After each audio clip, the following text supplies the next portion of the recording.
We're going to start by looking at the way that we respond to conflict in our own, when we're in conflict ourselves, and then we're going to look at ways you can help other people in conflict. So if you are someone who lives in a massive house full of people, they're always fighting, there's pets everywhere, people are shouting at the pets, you turn on the telly and your favourite channel is the news because you get to watch about global conflicts and you love hearing about all that stuff, then you are going to be right over here. If you're someone who actually avoids the news because you hate being surrounded by conflict, your house is fairly harmonious, at school there's hardly any fighting, you basically, if there is, you'll go and hide because you don't really like it very much, then you're over here. So hardly any conflict around you, you're drawn to conflict like a magnet, line up somewhere on that spectrum. Like here. So why are you there? Because I don't know, I turn on the news, I turn on the debating programs. Yeah. I'm the person who's always, if not involved, but trying to like see the point of the conflict and not avoiding it in any ways. Okay, yeah. And you? Yeah, it's just the same like her. I don't avoid conflict because I believe you learn a great deal about conflict, and I don't shy away from a good debate. So. Yeah. So that's the same for you both in the news and in your personal lives as well? Yeah. Interesting, okay. Sometimes I do avoid fights, sometimes I don't. Sometimes I watch the news and it feels like I have a neutral mind in some opinions.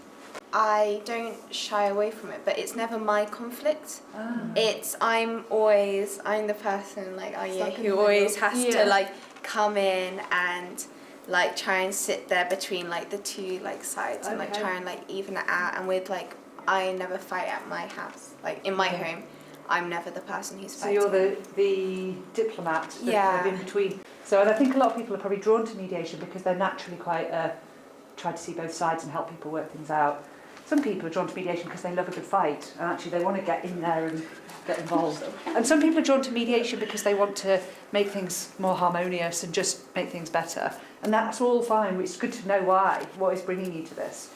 Okay, so specific examples of conflict. I'd like you all in your heads now to, and I know it's harder if you come from a school or a family where there's not much fighting, but if you can, even from this weekend, it's unlikely there's been much conflict, but I would like to think of examples of 2 conflicts you have witnessed, preferably first-hand, but it could be on the news if you're finding it hard to think of a first-hand one. And if you can, try and think of one that's kind of a bit funny, that wasn't too serious, and then one that had a bit of a dangerous feel to it. Okay, so is everyone standing opposite one person who they know who their partner is? Yeah? If not, you can go through. So in your partners or your threes, can you share your examples of conflict? So tell each other your 2 examples. Parents have argued about which road to take on the way to town.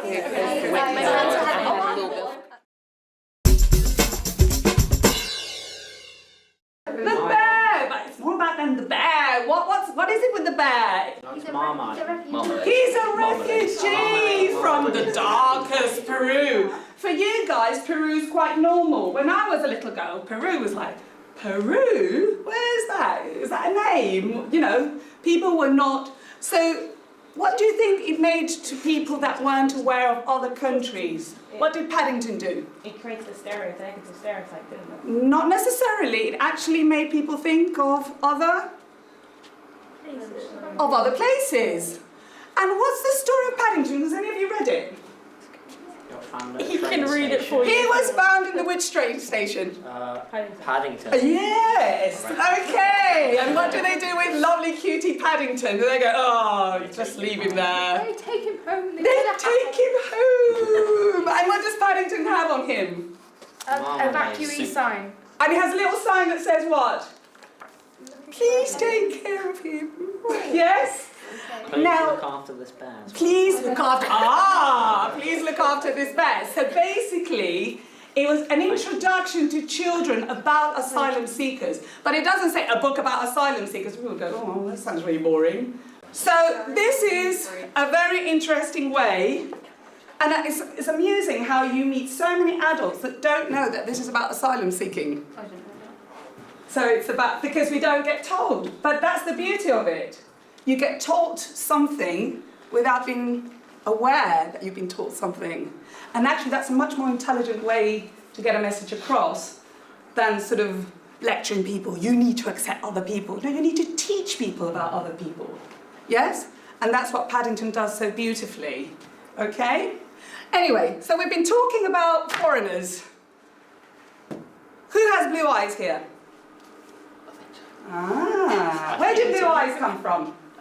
Mutation or something, aren't they? Yeah, but which part of the world do we associate with blue eyes? Scandinavian, Vikings. But actually, blue eyes was a mutation correctly that happened where? The Black Sea.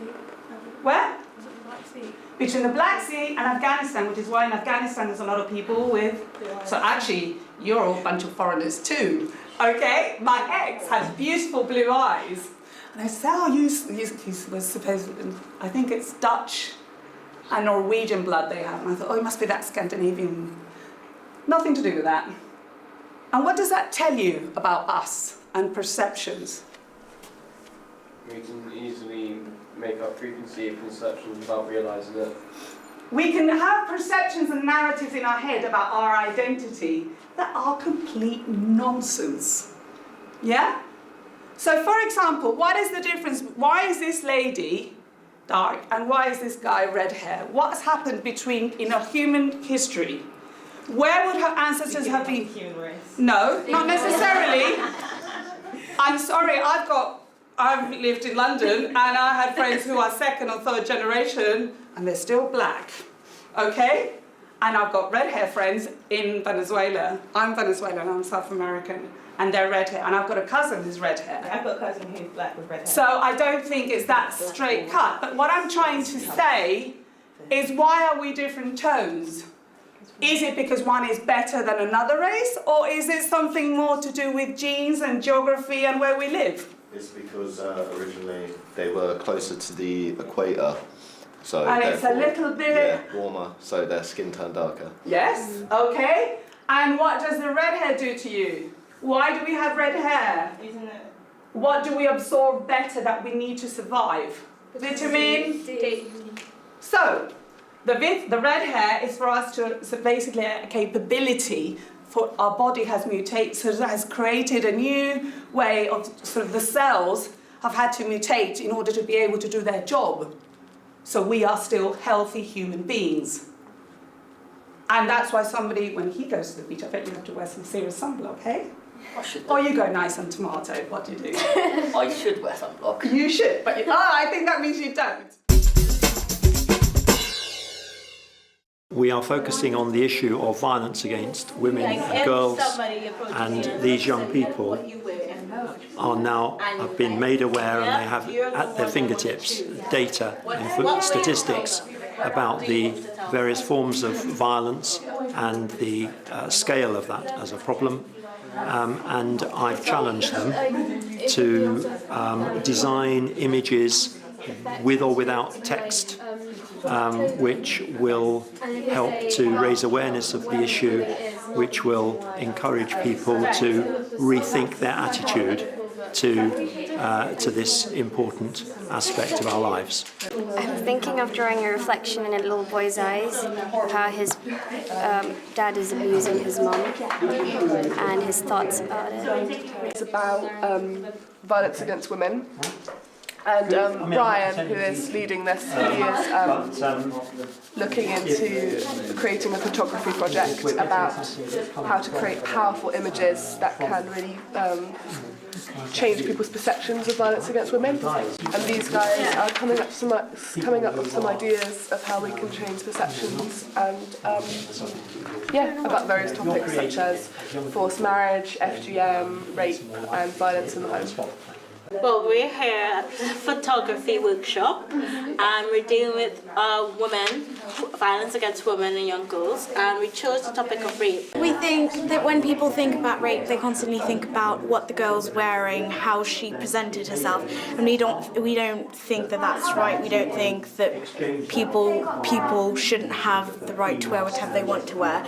Like Rigoberta said yesterday, we're all responsible for our own actions, and you can't begin to blame something like rape, as terrible as rape, on the victim. It doesn't make any sense, particularly because of what, if she was wearing a short skirt, if it's 56 degrees, she's allowed to dress like that. That's our project, and that's what we're trying to do. Coming up with a story. We want to say no matter what.